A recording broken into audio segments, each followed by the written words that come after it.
महाराष्ट्र वीज नियामक आयोगासमोर महावितरणच्या प्रस्तावित वीज दर वाढीवर आज सुनावणी झाली.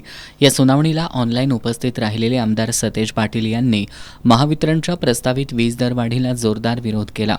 जिल्हा परिषद आणि पंचायत समिती निवडणुकांच्या धामधुमीत सामान्य नागरिक आणि शेतकरी यात सहभागी होऊ शकणार नाहीत हे माहिती असूनही आडमुठेपणानं ही सुनावणी रेटून नेल्याचा आरोप त्यांनी केला. महागाईनं पिचलेल्या सामान्य माणसाला, शेतकऱ्याला आणि छोट्या व्यावसायिकाला वीज दर वाढीचा भुर्दंड सहन न होणार आहे. शेती पंपांच्या वीज दरात वाढ झाल्यास आधीच संकटात असलेला बळीराजा आणखीनच कर्जबाजारी होईल अशी भीती त्यांनी व्यक्त केली.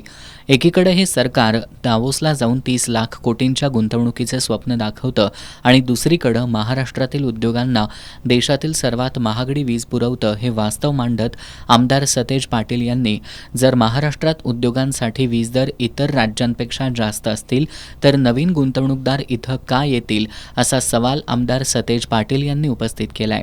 कारण की ही वीज दर वाढ पहिल्यांदा 56,000 कोटीची मागितली, मग 56,000 कोटीची 3 महिन्यात तुम्ही 1,35,000 कोटी करता.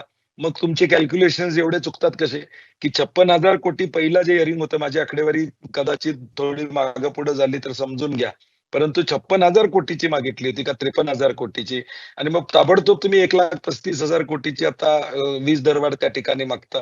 एका बाजूला तुम्ही लिस्टिंगला जाणार म्हणून MSEDCL म्हणते, धड आकडेवारी त्यांना करता येत नाही व्यवस्थित का, आणि मग लिस्टिंगला तुम्ही कशा पद्धतीने जाणार आहात.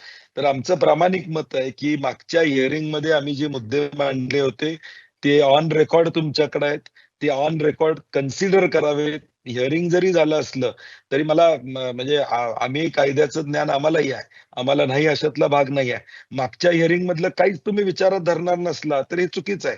आम्ही जे मागच्या हिअरिंग मध्ये महाराष्ट्रातल्या 5 सर्कलमध्ये ज्या लोकांनी मुद्दे मांडले ते मुद्दे, तुम्हाला माझा पहिला व्हॅलिड पॉइंट हा आहे कायद्यानं की मागच्या हिअरिंग मधले मॅडम मुद्दे आज अनेक लोक हिअरिंगला येऊ शकलेले नाहीत. आम्ही विनंती केली होती आपल्याला पुढे ढकला म्हणून, आपण ते ऐकली नाही. तुमची अडचण असेल आम्हाला मान्य आहे, परंतु मागच्या हिअरिंग मधले मुद्दे आपण कन्सिडर केले पाहिजेत. नाही तर मग ह्या हिअरिंग मध्ये हा मुद्दाच आला नाही म्हणून आम्ही तो कन्सिडर केला नाही असं कुठं होता कामा नये. त्यामुळे आम्ही विविध मुद्दे नागपूरमध्ये मांडलेत, नाशिकमध्ये मांडलेत, अमरावतीमध्ये मांडलेत, नवी मुंबईमध्ये त्या ठिकाणी मांडलेले आहेत. त्यामुळे त्या मुद्दे देखील आपण कन्सिडर करावेत. आता आमच्या वतीनं आम्ही सांगितलेलं आहे की आमचा या ठिकाणी विरोध आहे. राज्यातील 3.5 कोटी वीज ग्राहकांवर पडणाऱ्या 1,35,000 कोटी रुपयांच्या वीज दरवाढी विरोधात या सुनावणीमध्ये आमदार सतेज पाटील यांनी आक्रमकपणे आपली भूमिका मांडली. ही वीज दरवाढ अन्यायकारक, अतार्किक आणि महाराष्ट्राच्या भविष्यासाठी घातक आहे. सरकारनं जनतेच्या सहनशीलतेचा अंत पाहू नये. हा लढा केवळ वीज बिलाचा नाही तर सरकारच्या मनमानी कारभाराविरुद्ध आणि महाराष्ट्राच्या औद्योगिक भवितव्यासाठीचा असल्याचं त्यांनी सांगितलं.